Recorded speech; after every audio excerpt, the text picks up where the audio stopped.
आज हम आपके लिए खुद ही लेकर आए हैं एक ऐसी कहानी जो आत्मसम्मान और गरिमा का साथ प्रस्तुत करती है।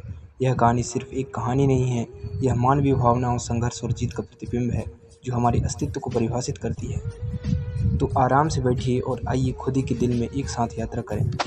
मुन्नी जिस वक्त दिलदार नगर में आई उसकी उम्र 5 साल से ज़्यादा न थी। वह बिल्कुल अकेली थी। माँ बाप दोनों नामालूम मर गए, ये कहीं परदेश चले गए थे। मुन्नी सिर्फ इतना जानती थी कि कभी एक देवी उसे खिलाया करती थी और एक देवता उसे कंधे पर लेकर खेतों की सैर कराया करता था। पर वह इन बातों का जिक्र कुछ इस तरह करती थी कि जैसे उसने सपना देखा हो। सपना था या सच्ची घटना, इसका उसे ज्ञान ना था। जब कोई पूछता तेरे माँ बाप कहाँ गए, तो वह बेचारी कोई जवाब देने के बजाय रोने लगती और यूं ही उन सवालों को टालने के लिए एक तरफा हाथ उठाकर कहती ऊपर ऊपर। और वहाँ से उसका क्या मतलब था यह किसी को मालूम ना होता। शायद मुन्नी को यह खुद भी मालूम ना था।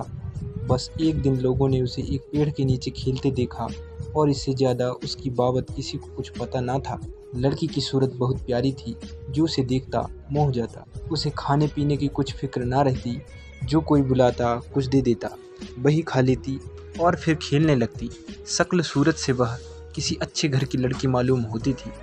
गरीब से गरीब घर में भी उसके खाने को 2 कौर और सोने को एक टाट की टुकड़ी की कमी ना थी। वह सबकी थी, उसका कोई ना था। इस तरह कुछ दिन बीत गए। मुन्नी अब कुछ काम करने के काबिल हो गई।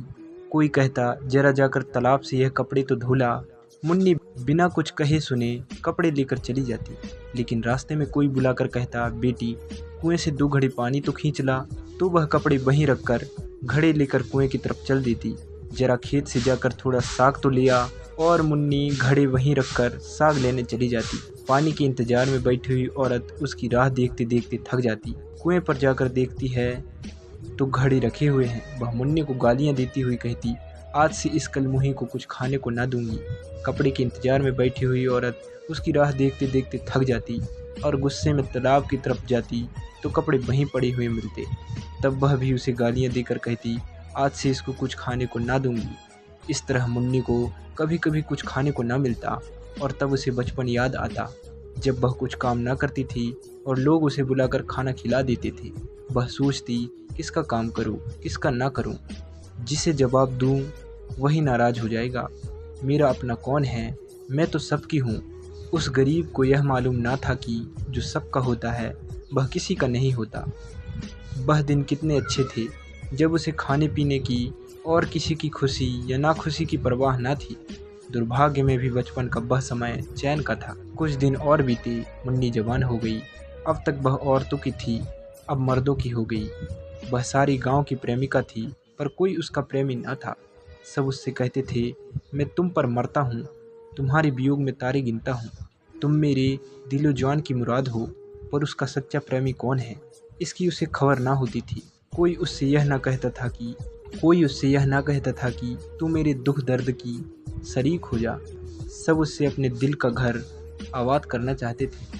सब उसकी निगाह पर एक मध्यम सी मुस्कुराहट पर कुर्बान होना चाहते थे। पर कोई उसकी बाह पकड़ने वाला, उसकी लाज रखने वाला ना था। वह सबकी थी, उसकी मोहब्बत के दरवाजे सब पर खुले हुए थे, पर कोई उस पर अपना ताला ना डालता था, जिससे मालूम होता कि यह उसका घर है और किसी का नहीं। वह भोली भाली लड़की जो एक दिन ना जाने कहाँ से भटक कर आ गई थी, अब गांव की रानी थी। जब वह अपने उत्रत बक्षों को उभार कर रूप गर्भ से गर्दन उठाए नजाकत से लचकती हुई चलती तो मन चले नौजवान दिल थाम कर रह जाती। उसके पैरों तले आंखें बिछाती।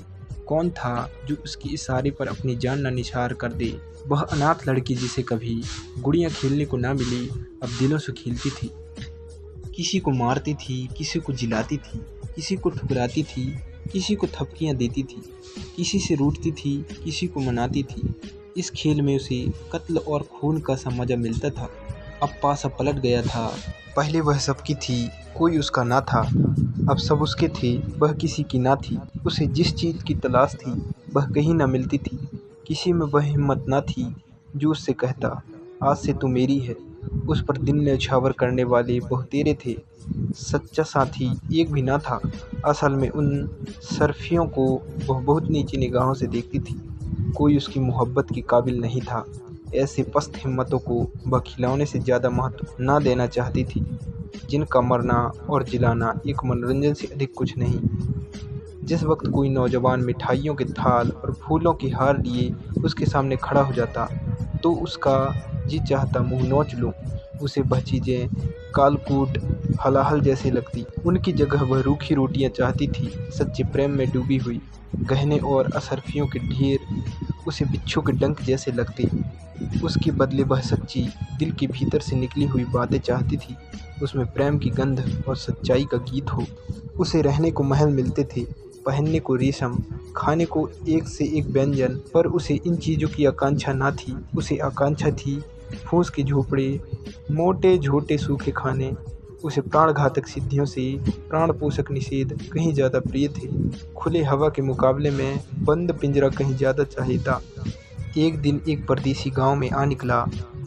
बहुत ही कमज़ोर दीनहीन आदमी था। एक पेड़ के नीचे सत्तू खाकर लेटा। एक मुन्नी उधर से जा निकली। मुसाफिर को देखकर बोली, कहाँ जाओगे? मुसाफिर ने बेरुखी से जवाब दिया, जहन्नुम। मुन्नी ने मुस्कुराकर कहा, क्यों? क्या दुनिया में जगह नहीं? औरों के लिए होगी, मेरे लिए नहीं। दिल पर कोई चोट लगी है?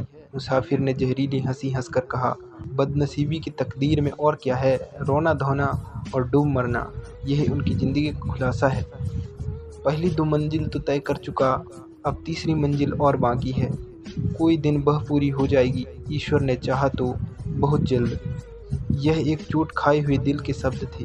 जरूर उसके पहलू में दिल है, वरना यह दर्द कहाँ से आता। मुन्नी बहुत दिनों से दिल की तलाश कर रही थी। बोली, कहीं और वफा की तलाश क्यों नहीं करते? मुसाफिर ने निराशा के भाव से उत्तर दिया, मेरी तकदीर में नहीं, वरना मेरा क्या बना बनाया घोंसला उजड़ जाता। दौलत मेरे पास नहीं, रूप रंग मेरे पास नहीं, फिर वफा की देवी मुझ पर क्यों मेहरबान होने लगी? पहले समझता था वफा दिल के बदले मिलती है, अब मालूम हुआ और चीज़ों की तरह वह भी सोना चांदी से खरीदी जा सकती है। मुन्नी को मालूम हुआ मेरी नज़रों ने धोखा खाया था। मुसाफिर बहुत काला नहीं, सिर्फ सांवला। उसका नाक नक्श भी उसे आकर्षक जान पड़ा। बोली, नहीं, यह बात नहीं, तुम्हारा पहला ख्याल ठीक था। यह कहकर मुन्नी चली गई। उसके हृदय के भाव उसके संयम से बाहर हो गए थे। मुसाफिर किसी ख्याल में डूब गया। वह इस सुंदरी की बातों पर गौर कर रहा था। क्या सचमुच यहाँ वफा मिलेगी? क्या यहाँ भी तकदीर धोखा ना देगी? मुसाफिर ने रात उसी गांव में काटी। वह दूसरा दिन भी ना गया। तीसरे दिन उसने एक फूस का झोपड़ा खड़ा किया। मुन्नी ने पूछा, यह झोपड़ा किसके लिए बनाते हो? मुसाफिर ने कहा, जिससे वफा की उम्मीद है। चले तो न जाओगे? झोपड़ी तो रहेगा, खाली घर में भूत रहते हैं। अपने प्यारे का भूत ही प्यारा होता है। दूसरे दिन मुन्नी उस झोपड़े में रहने लगी। लोगों को देखकर ताज्जुब होता था। मुन्नी उस झोपड़े में नहीं रह सकती। वह उस भोले मुसाफिर को जरूर दगा देगी, यह आम ख्याल था। लेकिन मुन्नी फूली न समाती थी। वह न कभी इतनी सुंदर दिखाई पड़ी थी, न इतनी खुश। उसे एक ऐसा आदमी मिल गया था जिसके पहलू में दिल था। लेकिन मुसाफिर को दूसरे दिन यह चिंता हुई कि कहीं यहाँ भी वही अभागा दिन देखना ना पड़े। रूप में वफा कहाँ? उसे याद आया, पहले भी इसी तरह की बातें हुई थी।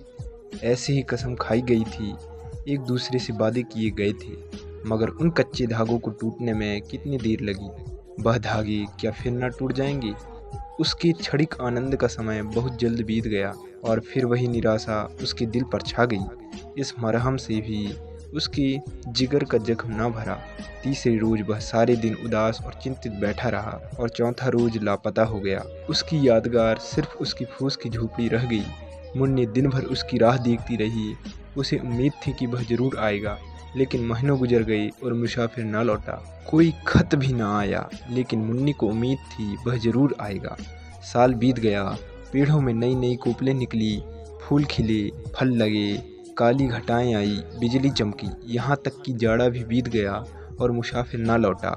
मगर मुन्नी को अब भी उसकी आने की उम्मीद थी। वह जरा भी चिंतित ना थी, भयभीत ना थी। वह दिन भर मजदूरी करती और शाम को झोपड़े में पड़ रही थी। लेकिन वह झोपड़ा अब एक सुरक्षित किला था, जहाँ शिरफिरों की निगाह के पांव भी लंगड़े हो जाते थे। एक दिन वह सर पर लकड़ी का गट्ठा लिए चली आती थी।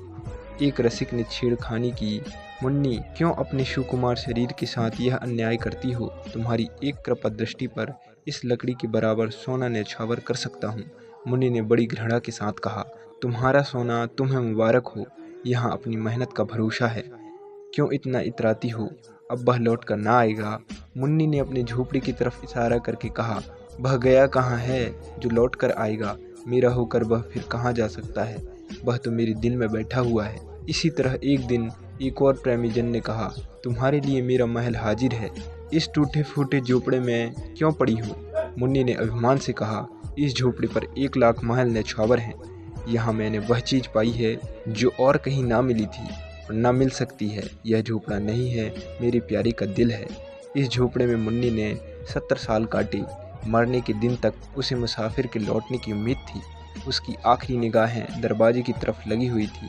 उसके खरीदारों में कुछ तो मर गए, कुछ जिंदा है, मगर जिस दिन से वह एक की हो गई, उसी दिन से उसके चेहरे पर दीप्ति दिखाई पड़ी, जिसकी तरफ ताकते ही वासना की आंखें अंधी हो जाती।